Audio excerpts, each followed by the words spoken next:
Gerobokan dalam jajaran mangrove dan nipah.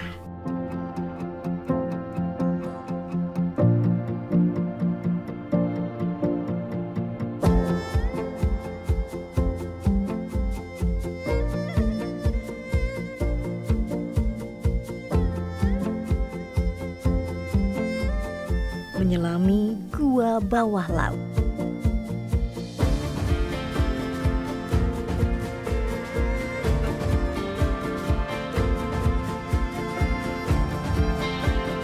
Bersenda gurau bersama keramahan desa wisata.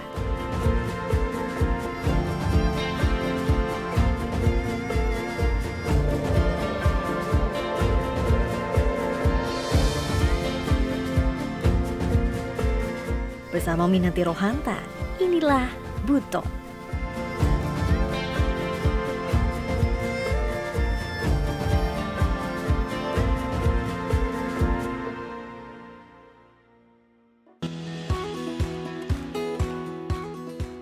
Kabupaten Buton, Sulawesi Tenggara tak hanya dikenal sebagai penghasil aspal saja. Daya tarik wisatanya pun tak kalah memukau. Dimulai dari sejarah. Pulau ini memiliki benteng keraton Buton dari masa Kesultanan terdahulu. Dari titik saya berada ini, travelers akan merasakan pesona matahari terbit yang menghangatkan. Serta dapat melihat pemandangan kota hingga selat pulau antara Buton dengan Muna. Dengan luas 23,3 hektar, inilah benteng terluas di dunia dan mendapatkan penghargaan di Indonesia ataupun di dunia pada tahun 2006. Benteng ini terbuat dari batu kapur loh, travelers. Berada di kota Bau-Bau, benteng ini memiliki tinggi 2 hingga 8 meter dengan 12 pintu gerbang dan 16 emplasemen meriam. Tak jauh dari gerbang utama, saya bertemu dengan pemandu wisata untuk mengetahui sejarah lebih dalam lagi. Halo Mbak. Halo Ibu. Oh, dari mana ini? Saya dari Jakarta. Ini lagi lihat-lihat benteng keraton ini. Oh iya, iya. Kami sini kalau belum pernah pegang satu situs namanya Batu Wolio, dia belum dianggap sah sampai Tanah Buton. Oh, berarti saya harus pegang dulu. Iya dong. Oke, di mana lokasinya Ibu? Boleh di sebelah sana. atas, Kita ya. jalan ke depan ya. Boleh. Oke.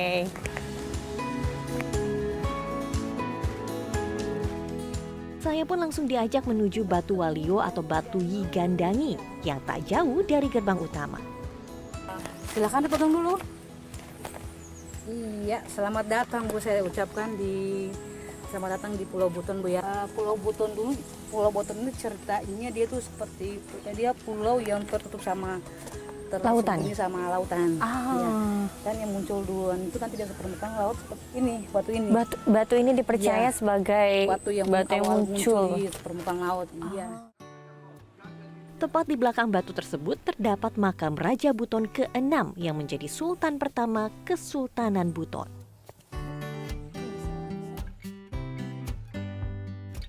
Berarti sebenarnya sosok Sultan Murhum ini dikenal karena apa? Perannya sebagai apa gitu? Apakah ada kebijakan yang dibuat sehingga menjadi sosok yang dikenal gitu dari berbagai daerah di Sulawesi Tenggara ini? Iya, karena beliau berjasa. Pertama jasa dalam penyebaran Islam tadi. Kedua beliau yang kebanyakan mendamaikan pertikaian-pertikaian. Lalu yang beliau yang perdamaian lah ya, sosok perdamaian. Nah, bangunan yang masih tersisa sejak Kesultanan ini ialah Masjid Travelers.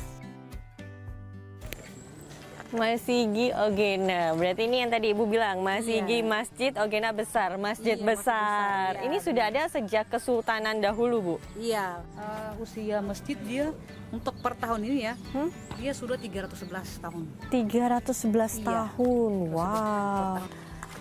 Kalau kita lihat struktur bangunannya, ini sama dengan struktur mulai dari bangunan dari tiangnya, mulai dari jendelanya, semua sama dengan jumlah struktur tubuh manusia. Oh, jumlahnya? Ya, benar. Apa aja tuh, Bu? Dari tiangnya sama dengan jari? Tulang, enggak, maksudnya tulangnya ya. Tulang ini, tulang badan manusia, 300 tulang manusia. Iya. Kalau jendelanya dia berjumlah 12. Karena mengikuti apa 12, organ tubuh? Filosofnya 12 lubang yang ada pada diri manusia. Iya. Sama juga dengan jumlah pintu gerbang yang ada di benteng. Ah iya Ya. betul. Tadi saya sempat ke benteng. Iya, Itu ada 12 pintu. Iya, dia sama juga dengan yang tadi filosofi yang ada pada diri kita. Oke. Selain sejarah, Pulau Buton juga menyimpan keindahan alam seperti air terjun. Kami pun beranjak menuju desa Limbo Bungi. Petra, ini kan kita kayak di pinggir jalan mau Iya. masuk ke hutan, terus ada tulisannya air terjun Kogauna. Ini Iya. kita mau ke sini sekarang. Ya, kita mau ke sini. Di sini ada 15 air terjun sesuai dengan jarak. Tapi Kogauna ini masuk area zona hijau. Jadi bagus, aman buat orang yang berkunjung. Dari pinggir jalan menuju sana berapa Itu sekitar jaraknya? 5-6 menit saja. Untuk mencapai air terjun Kogauna, kami harus trekking sekitar 150 meter memasuki hutan. Kami pun melewati aliran air terjun. Namun saat ini debit air sangat kecil sehingga aliran sangat sedikit. Fokus utamanya Kogauna sana sekitar Di sana? ada sekitar 80 meter atau 100 meter dari titik Itu sini. tingkat pertama atau tingkat kedua sebenarnya? Yang kedua. Kembali berjalan, saya ternyata harus melewati pipa dengan ukuran yang sangat besar nih travelers. Lokasi sumber mata air Hah? menuju ke Kota Bobau. Oh, buat ke kota Ya. malah. Ngambilnya dari sini. Tak lama, kami pun sudah melihat aliran air terjun. Kogauna ini memiliki 7 tingkat air terjun. Kalau musim hujan itu semua Air. penuh air, ya Ah. penuh full, dan air itu mengalir deras. Air terjun ini memiliki kolam yang cukup besar bagi wisatawan untuk berenang ataupun sekedar berendam. Kedalamannya mulai dari 1 meter hingga 3 meter. Sedangkan arus air tergantung terhadap debit air saat itu. Kemarau. Paling bagus di bulan apa, Bet? Kalau misalnya Ya, ini- wisatawan mau kesini? Kalau Januari hujan keras, tapi belum aman karena masih keras, Bahaya ya, ya, katanya ya. keras, dan airnya warna coklat. Nanti bulan-bulan April sampai bulan September bagus. Bagi wisatawan yang ingin ke lokasi ini diharapkan untuk tetap menjaga keasrian dan kebersihan ya.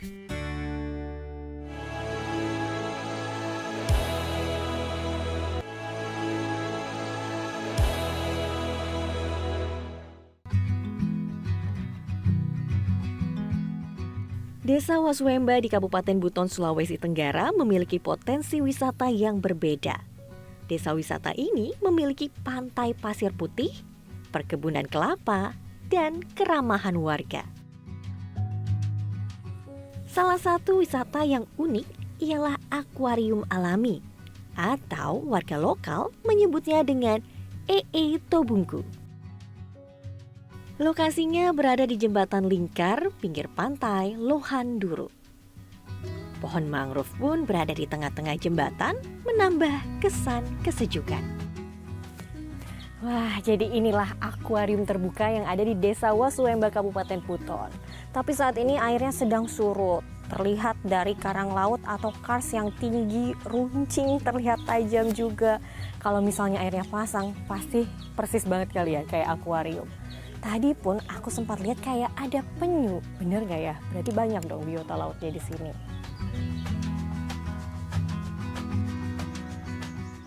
Wah, benar saja nih travelers. Ada penyu hijau loh di sini. Selain itu, di akuarium alami ini juga terdapat ikan purba yang sudah terus-menerus berkembang biak selama ratusan tahun. Warga lokal mengkeramatkan ikan tersebut agar tidak ditangkap dan tidak dikonsumsi. Dari akuarium alami ini, saya pun melanjutkan perjalanan ke perumahan warga. Saya melihat sekumpulan warga sedang memasak nih di depan rumah.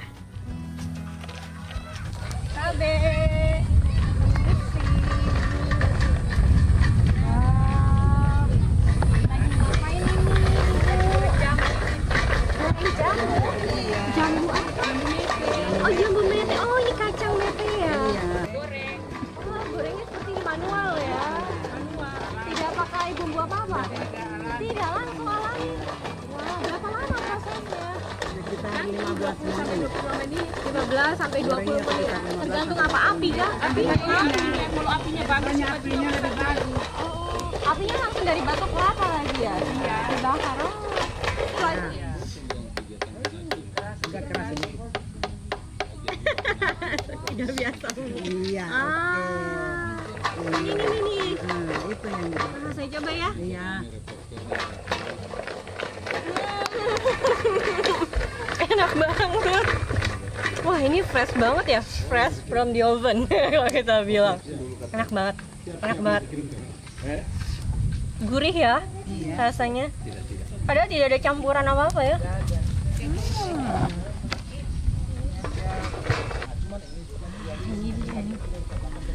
Saya coba ya Ibu ya. Beda sama yang aku beli di toko. Asli. Asli. Gurihnya ada apa? Ini bener manual ya pembuatannya, jadi fresh from the oven. Menarik sekali. Jadi tidak pakai bumbu apa-apa ya, asli ya.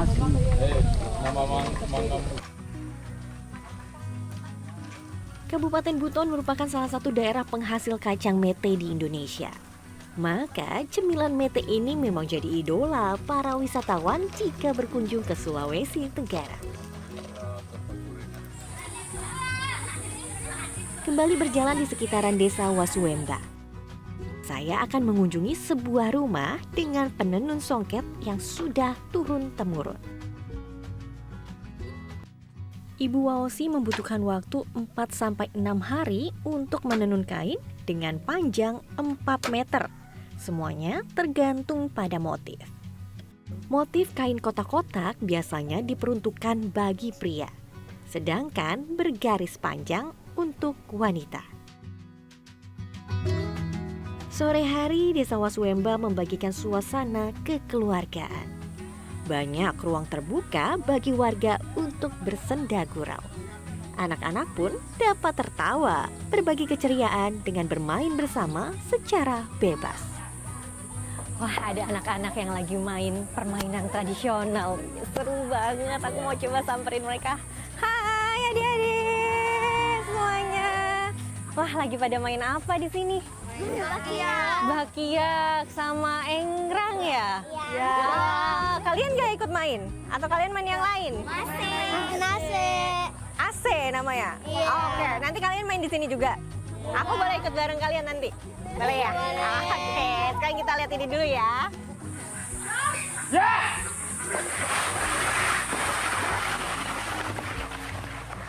Permainan tradisional ini banyak manfaatnya loh travelers, seperti bakiak yang melatih kekompakan, keseimbangan, kerjasama, dan kelincahan. Sedangkan egrang melatih motorik agar menyeimbangkan tubuh dengan fokus. Sedangkan bagi kami anak-anak perempuan akan bermain galasin. Ada 2 tim dalam permainan ini, yaitu penjaga dan penyerang. Anak-anak akan dilatih strategi, kecepatan, kekompakan, konsentrasi, serta kepemimpinan. Itulah potret desa wisata Wasuwemba yang membagikan keramahan dari orang tua hingga anak-anak.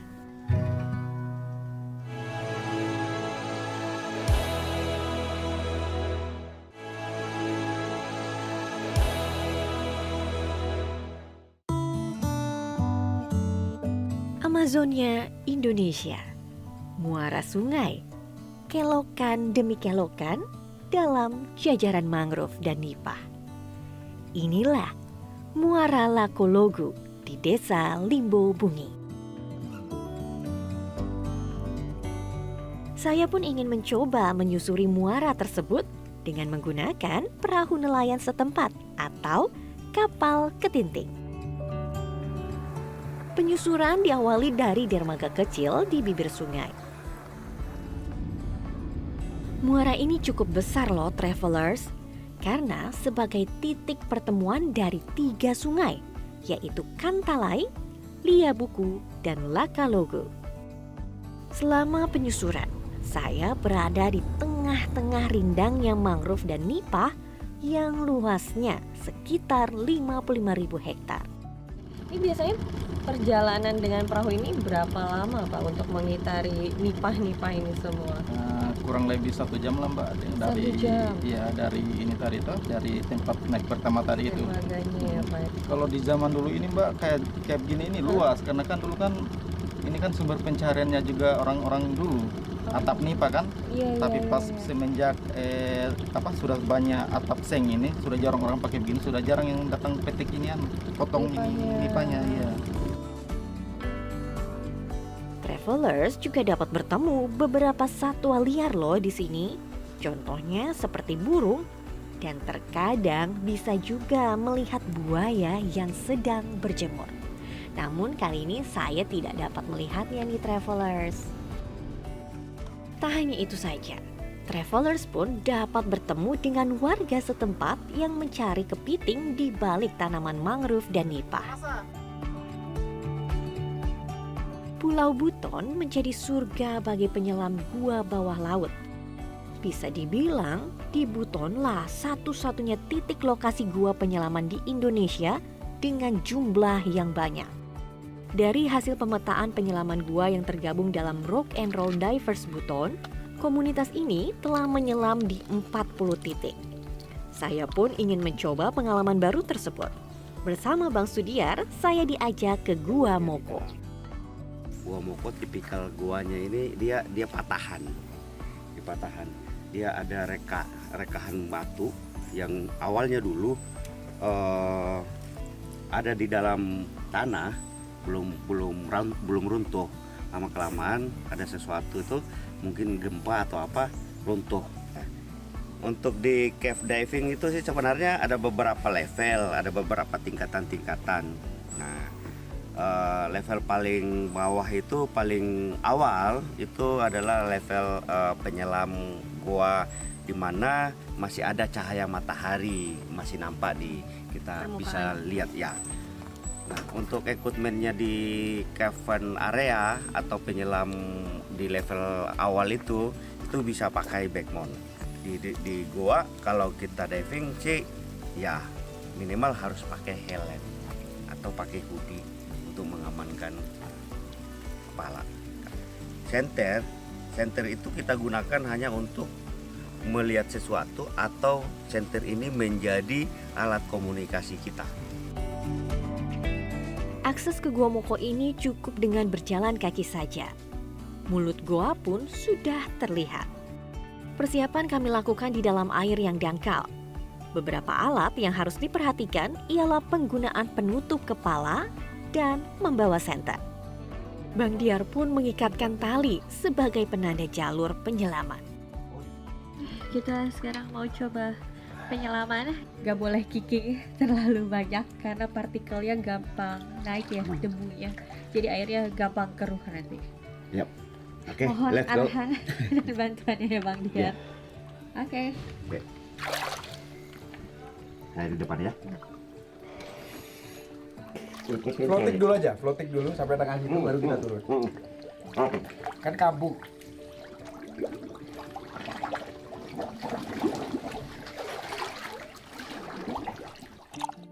Penyelaman gua ini diperuntukkan bagi yang berpengalaman ya travelers. Karena lisensi saya hanya open water, saya hanya di mulut gua saja dengan pancaran cahaya matahari yang masih menembus permukaan air. Kedalaman mulut gua ini mulai dari 2 hingga 6 meter. Pemandangan yang berbeda memang saya temukan. Ruang terasa lebih sempit. Tak ada biota laut yang saya jumpai di mulut gua ini. Hanya dinding-dinding yang megah dengan bentuk stalaktit dan stalagmit. Jarak pandang yang terbatas dan gelap mengharuskan penyelam menggunakan senter.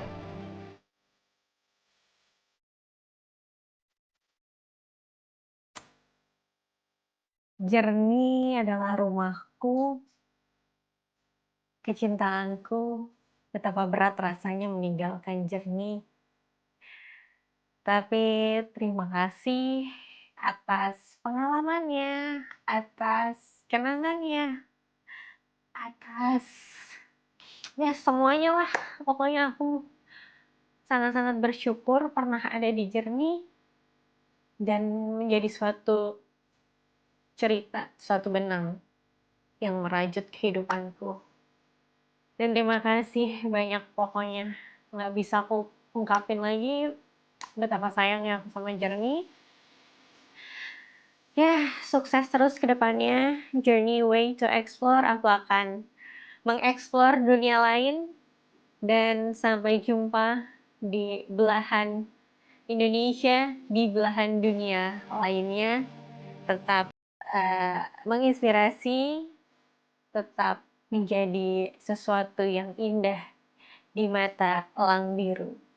Dan aku juga mau ngucapin selamat ulang tahun ke-25 untuk rumahku Metro TV.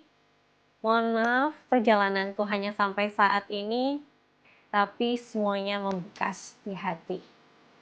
I love you.